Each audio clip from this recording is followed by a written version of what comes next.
¿Qué tal? Hoy nos vamos a meter de lleno en un expediente de caso, uno que tiene casi 2000 años. Y no piensen en un texto religioso seco y aburrido, para nada. Esta es una carta súper apasionada escrita en plena crisis, llena de drama, de conflictos humanos y de consejos que eran para ayer. Así que sin más, vamos a sumergirnos en este caso. A ver, tratemos de imaginar la escena. Estamos en Corinto, por allá del año 54 después de Cristo. Piensen en un puerto lleno de vida, un verdadero hervidero de culturas, de religiones, de ideas. Y justo en medio de todo ese movimiento, hay una comunidad cristiana, bastante nueva, que está, pues digamos que está al borde del caos, un auténtico desastre. Entonces, la pregunta es, ¿qué estaba pasando ahí realmente? Bueno, para investigarlo vamos a usar la carta del apóstol Pablo como nuestra principal pieza de evidencia. Vamos a analizar los problemas que traían de cabeza a esta comunidad. Es literalmente como descifrar un caso antiguo revisando la correspondencia. Ok, entremos en la primera parte de este análisis. Y lo más increíble de todo esto, ¿saben qué es? Que al ver los problemas de la antigua Corinto, nos vamos a dar cuenta de que son un espejo, un reflejo súper claro de muchos de nuestros problemas hoy. Miren, no era un problemita. No, era una avalancha de problemas.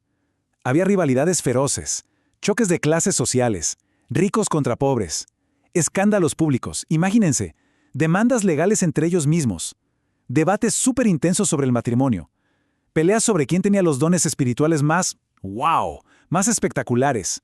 E incluso, fíjense, dudas sobre algo tan fundamental como la resurrección. O sea, el conflicto interno era gigantesco. Bien, para entender de verdad este caso tenemos que hacer como los detectives, examinar la escena del crimen, por así decirlo. Y es que el contexto histórico aquí es la pieza clave para entender por qué todos estos conflictos explotaron con tanta fuerza. A ver, aquí la cronología nos ayuda a poner todo en orden. Todo arranca más o menos en el 41 después de Cristo, con una orden del emperador Claudio en Roma. Por eso, un matrimonio, Áquila y Priscila, tienen que irse de Italia y terminan encontrándose con Pablo en Corinto en el 49. Luego, un dato súper importante que nos permite fechar todo es que Pablo se encuentra con el procónsul Galión en el 51. Y así llegamos al año 54. Pablo está en Éfeso, le llegan noticias bastante preocupantes de Corinto y es ahí cuando se sienta a escribir la carta que estamos analizando. Y aquí viene algo que es de verdad fascinante. La forma misma en que se reunían era el combustible perfecto para el conflicto. Piénsenlo, no se juntaban en iglesias o templos, sino en casas. Y una casa de esa época, pues, estaba dividida. Tenías el triclinium, el comedor elegante, reservado para los ricos, los amigos del anfitrión, y luego el atrium, el patio, para el resto, los pobres, los esclavos. ¿Se imaginan lo que pasaba en la cena comunal?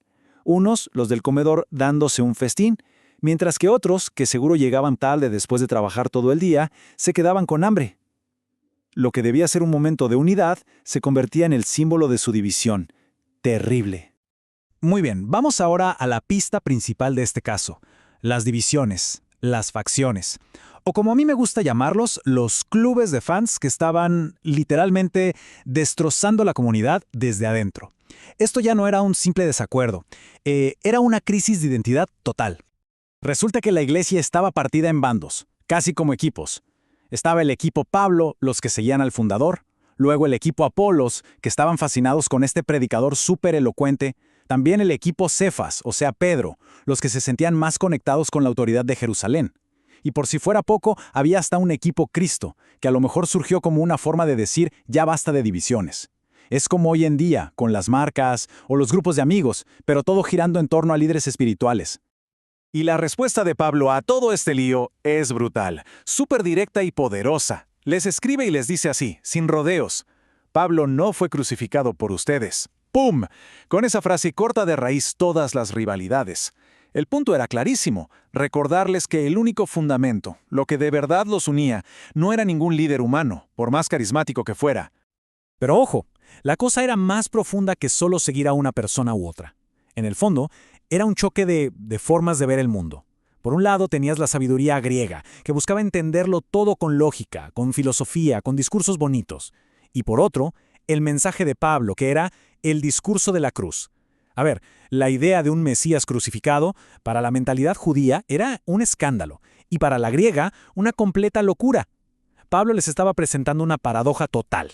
El poder de Dios no se muestra en la fuerza o en la razón humana, sino en la debilidad. Ok, sigamos adelante con la investigación. Ahora vamos a ver cómo estas divisiones, que parecían muy teóricas, se traducían en escándalos éticos súper concretos, en problemas del día a día de la gente. Y aquí tienen un dilema que les cae encima a diario. ¿Está bien comer carne que fue sacrificada a un ídolo pagano? Y esto no era una pregunta para filósofos, ¿eh? Para mucha gente, ir a los banquetos de sus gremios o trabajos, donde servían justo esa carne, era fundamental para su vida social y hasta para su bolsillo. Era un problema social y económico de primer nivel. La forma en que Pablo lo resuelve es de verdad brillante. Escuchen esta lógica de 3 pasos. Primero, valida a los que se sienten fuertes. Les dice, ok, tienen razón, un ídolo no es nada, la carne es solo carne, su libertad es válida. Paso 2, introduce el amor. Les dice, pero esperen, ¿qué pasa con el hermano o la hermana más débil? Esa persona a la que esto le hace daño, le confunde la conciencia. Y eso nos lleva al paso 3, la decisión final. Renunciar a tu libertad, a tu derecho personal, por un bien mucho más grande, construir la comunidad y, sobre todo, no hacer que otra persona tropiece en su fe. Y esto nos lleva al principio central de Pablo, a la solución para casi todos los problemas de Corinto, la primacía de la caridad. Este es, si quieren, el veredicto de nuestro caso. Es la idea de que el amor fraterno, el construir la comunidad siempre pero siempre, tiene que estar por encima de la libertad personal, del conocimiento o de los derechos individuales. Es la columna vertebral de toda la carta. Bien, ya casi para cerrar, veamos cuál es el legado de este documento. ¿Cómo es que este expediente de caso tan antiguo ha dejado una marca que perdura hasta hoy? Fíjense en este número, 4.82%. Quizás no suena mucho, ¿verdad? Pero resulta que esta única carta compone casi el 5% de todo el Nuevo Testamento. Solo esta carta. Eso nos da una perspectiva clarísima del peso y la importancia que tiene. Y creo que esta cita del estudioso E. Cothenet lo resume de una forma perfecta. Dice que, a pesar de la cantidad de temas tan diferentes que toca la carta, comida, demandas, resurrección, de todo, hay un hilo conductor que lo une todo. ¿Cuál es? La preocupación por la unidad de la Iglesia, por construirla sobre ese único fundamento que es Cristo. Y con esto cerramos el expediente, pero lo cerramos con una pregunta que, la verdad, resuena con muchísima fuerza hoy en día.